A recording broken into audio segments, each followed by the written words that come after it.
गोगी नाम का एक बहुत ही खूबसूरत हाथी था, जिसकी लंबी लंबी सूंड और दो बड़े बड़े दांत थे। हर कोई उसे पसंद करता था, लेकिन उसके विशाल शरीर के कारण हर किसी के साथ खेलने में वो असमर्थ था।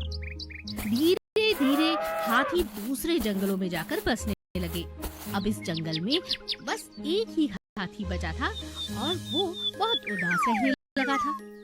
एक दिन हाथी ने फैसला किया कि वो भी बाकी हाथियों की तरह पानी की तलाश में दूसरे जंगल जाकर रहेगा।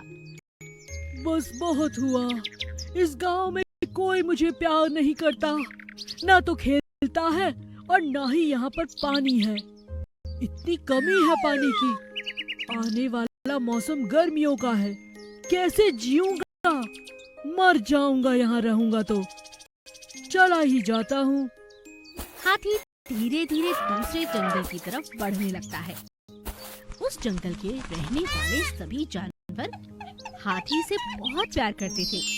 उन्होंने सबने कहा, अरे गोगी भाई कहाँ जा रहे हो?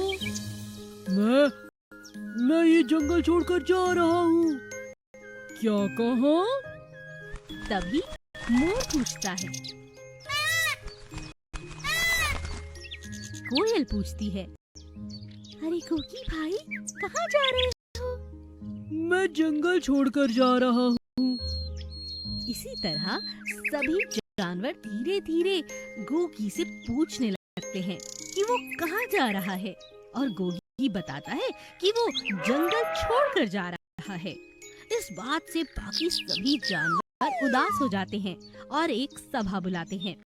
उस सभा में सभी के सभी अपने मुखिया यानी कि बंदर से कहते हैं, हम नहीं चाहते कि हमारा प्यारा गोगी हाथी जंगल छोड़कर चला जाए। हमें उसे मनाना होगा। जरूर इसके मन में कोई बात है। अरे तो ठीक है, चलो हम बात करते हैं। बंदर हाथी का पीछा करता है और एक डाल से दूसरी डाल होते हुए फटाफट वो हाथी को ढूंढ लेता है और हाथी से कहता है, क्या बात है गोगी भाई, सुना है तुम जंगल छोड़कर जा रहे हो? हाँ, मैं जा रहा हूँ। पर क्यों? क्योंकि यहाँ मुझे कोई प्यार नहीं करता। पानी और दोस्तों की बहुत कमी है। ये तुम कैसी बातें कर रहे हो? हम सब तुम्हारे दोस्त हैं। और पानी की क्या बात है? पानी तो कुछ ही दिनों में बरसातों तक आ ही जाएगा। इतना पानी तो है कि इन गर्मियों में तुम यहाँ रह सको। मगर कोई दोस्त नहीं। अरे अरे ऐसी बातें क्यों कर रहे हो? आखिर तुम चाहते क्या हो? मुझे फुटबॉल खेलना है। सभी जानवर ये बात सुनकर जोर जोर से हंसने लगते हैं। फुटबॉल? अरे इतनी सी बात? चलो हमारे साथ गोगी भाई, आज तो फुटबॉल प्रतियोगिता होकर रहेगी जंगल में। सभी जानवरों को गोगी की इच्छा जैसे ही पता चलती है, सब इकट्ठा हो जाते हैं और सब मिलकर गोगी के साथ फुटबॉल खेलने लगते हैं। गोगी को भी खूब मजा आता है। अगले दिन फिर से छोटी सी कोयल पूछती है, अरे गोगी भाई कहाँ जा रहे हो? मैं फुटबॉल खेलने। जंगल में एक ही पेड़ पर एक कौवा और एक तोता रहा करते थे। तोता सारा दिन बातें करता था, गाने गाता था और इस बात से हमेशा ही कौवे को बहुत परेशानी होती थी। एक दिन तोता जोर जोर से बातें कर रहा था। अरे भाई कौवे, चुपचाप क्यों बैठे हो? अरे देखो ना कितना बढ़िया मौसम है।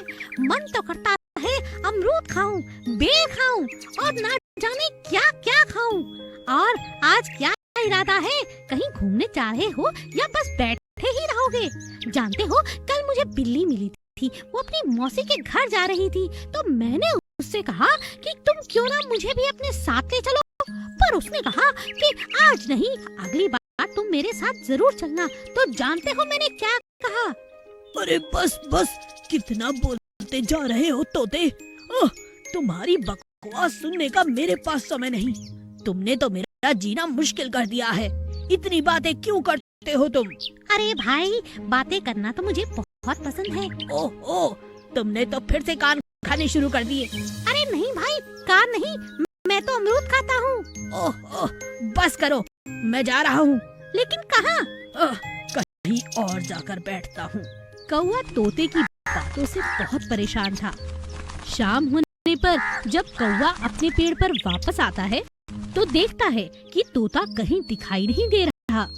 अरे कितनी देर हो गई, कहीं दिखाई क्यों नहीं देता? सो गया है क्या? हर जगह देखने के बाद भी कौवे को तोता नहीं दिखता।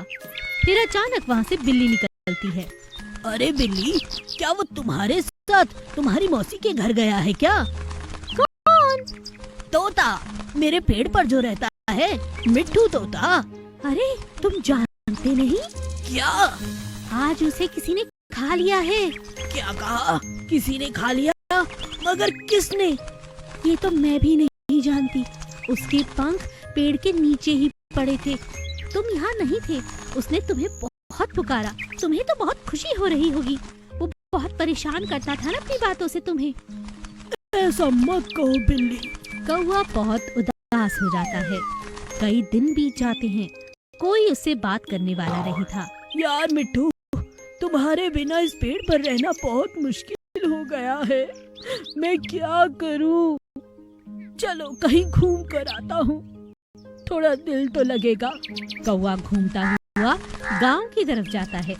वहाँ पर एक कुम्हार छोटे छोटे तोते बनाकर उनमें रंग भर रहा था। अरे देखो कैसे तोते बना रहा है, एकदम मिट्ठू जैसे। अगर मैं एक तोता ले जाऊं और अपने पेड़ पर रख लूं तो मन को बड़ी तसल्ली होगी कि मिट्ठू मेरे पास ही है। अगले दिन बिल्ली कहती है, अरे ये क्या? ये मिट्टी का तोता यहाँ क्या कर रहा है? बिल्ली, मुझे अपनी गलती का एहसास है। दोस्त मेरा चला गया, इसीलिए अब इसे मिट्ठू बनाकर मैंने यहाँ रख लिया है। मुझे उसकी बहुत याद आती है। भगवान उसकी आत्मा को शांति दे। सोनिया नाम की खूबसूरत सी लड़की अपने आंगन में खेल रही थी। उसके आंगन में बहुत सारे गमले थे जिन पर बहुत प्यारे फूल लगे हुए थे। हर रोज वहाँ पर रंग बिरंगी तितलियाँ आती। सोनिया उन्हें देखकर खूब खुश हो जाती। माँ देखो ना, कितनी सुंदर तितली है। ये पीली वाली तितली तो मुझे बहुत प्यारी लगती है। ये बहुत खूबसूरत है। माँ, मैं इन फूलों के आसपास रहूं तो इन्हें कोई दिक्कत तो नहीं होगी ना? नहीं मेरी बच्ची, कोई दिक्कत नहीं, बस इन्हें हाथ ना लगाना, ये बहुत नाजुक होती हैं। एक दिन तेज तूफान आया और एक तितली घायल होकर गमले के पास पड़ी हुई सोनिया को नजर आती है। सोनिया उसे उठाती है और बड़े प्यार के साथ उसे फिर से फूल के ऊपर रख देती है। तुम तो बहुत घायल हो चुकी हो, तुम्हारा ख्याल कैसे रखूं? माँ ने बताया था तुम्हारे पंख बहुत नाजुक होते हैं, इसीलिए मैंने कोशिश की है तुम्हें बहुत प्यार से उठाने की। आशा करती हूँ तुम्हें चोट नहीं आई होगी। जिस तितली की सोनिया मदद करती है वो कोई साधारण तितली नहीं थी, बल्कि एक जादुई तितली थी। तुरंत जादुई तितली जिस फूल पर बैठती है वो सोने का हो जाता है। यह देखकर सोनिया हैरान रह जाती है। हाँ, कल तक तो ये गेंदे का फूल एकदम सुंदर लग रहा था और बिल्कुल असली लग रहा था, मगर आज ये सोने का कैसे हो गया? और ये तितली तो अभी घायल थी, अब ये बिल्कुल ठीक कैसे हो गई? क्या बात है? तितली, मुझे बताओ, आखिर ये जादू कैसे हुआ? अचानक तितली फिर से उड़ती है और सोनिया की किताब पर आकर बैठ जाती है। कुछ ही मिनटों में सोनिया की किताब भी सोने की हो जाती है। हाय राम, मेरी किताब भी सोने की हो गई। क्या कर रही हो तितली? जहाँ भी जाती हो, जिस चीज के भी ऊपर बैठती हो, वो सोने की हो जा रही है। आखिर बात क्या है? तभी तितली से आवाज आती है। सोनिया, तुम बहुत प्यारी हो, मैं तुम्हें बहुत पसंद करती हूँ। आज मेरा एक हादसे के कारण छोटा सा चोट लगा और मैं नीचे जमीन पर गिर पड़ी। अगर आज तुम मुझे ना उठाती तो मैं किसी के भी पैरों तले कुछ ली जा सकती थी। आज तुमने मेरी जान बचाई है और तुम जानती नहीं हो कि मुझे वरदान है कि जब भी मैं बहुत खुश हो जाऊंगी और मेरे घाव भरने लगेंगे तो मैं जहाँ पर भी जाकर बैठूंगी वो चीज सोने की हो जाएगी। अब ये सब कुछ तुम्हारा है। सोनिया बहुत सोचती है और उसकी बातें सुनकर बहुत हैरान भी हो जाती है। तो ठीक है, ये जो चित्र मैंने बनाया है इस पर बैठी रहो जब तक ये सोने का ना हो जाए और जब तक तुम्हारा ये घाव ठीक ना हो जाए। बस यही रहना, मुझे ज्यादा लालच नहीं है। सोनिया खूब खुश हो जाती है। तितली सोनिया के बनाए हुए चित्र पर बैठती है और वो सोने का बन जाता है।